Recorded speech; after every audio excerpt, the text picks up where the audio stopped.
Isaiah chapter 55, verses 6 to 9. Seek out Yahweh while he is still to be found, call to him while he is still near. Let the wicked abandon his way and the evil one his thoughts. Let him turn back to Yahweh, who will take pity on him, to our God, for he is rich in forgiveness. For my thoughts are not your thoughts and your ways are not my ways, declares Yahweh. For the heavens are as high above earth as my ways are above your ways, my thoughts above your thoughts. Psalms chapter 145, verses 2 to 3, 8 to 9, and 17 to 18.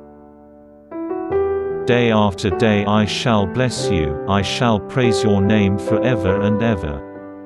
Great is Yahweh and worthy of all praise, his greatness beyond all reckoning. Yahweh is tenderness and pity, slow to anger, full of faithful love. Yahweh is generous to all, his tenderness embraces all his creatures. Upright in all that he does, Yahweh acts only in faithful love. He is close to all who call upon him, all who call on him from the heart.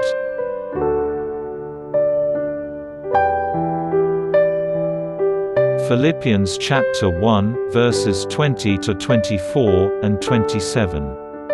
All in accordance with my most confident hope and trust that I shall never have to admit defeat, but with complete fearlessness I shall go on, so that now, as always, Christ will be glorified in my body, whether by my life or my death. Life to me, of course, is Christ, but then death would be a positive gain. On the other hand again, if to be alive in the body gives me an opportunity for fruitful work, I do not know which I should choose. I am caught in this dilemma, I want to be gone and to be with Christ, and this is by far the stronger desire, and yet for your sake to stay alive in this body is a more urgent need. But you must always behave in a way that is worthy of the gospel of Christ, so that whether I come to you and see for myself or whether I only hear all about you from a distance, I shall find that you are standing firm and united in spirit, battling, as a team with a single aim, for the faith of the gospel.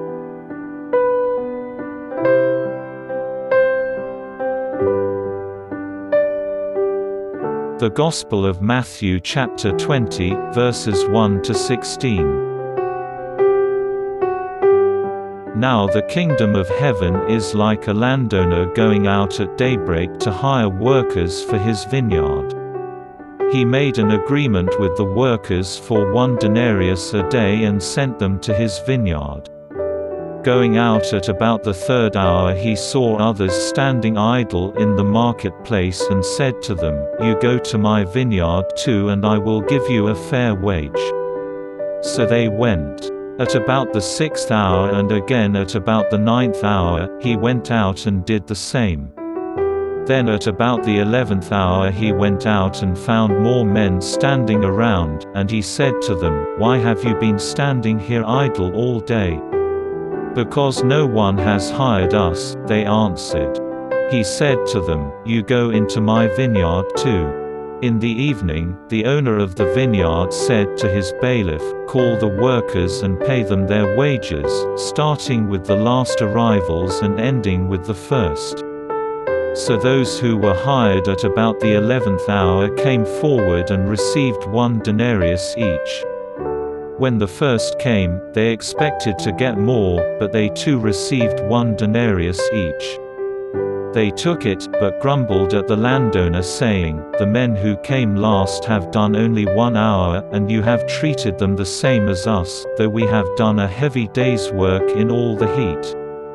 He answered one of them and said, My friend, I am not being unjust to you. Did we not agree on 1 denarius?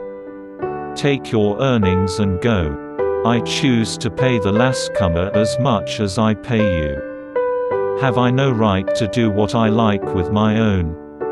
Why should you be envious because I am generous? Thus the last will be first, and the first, last. The Gospel of the Lord.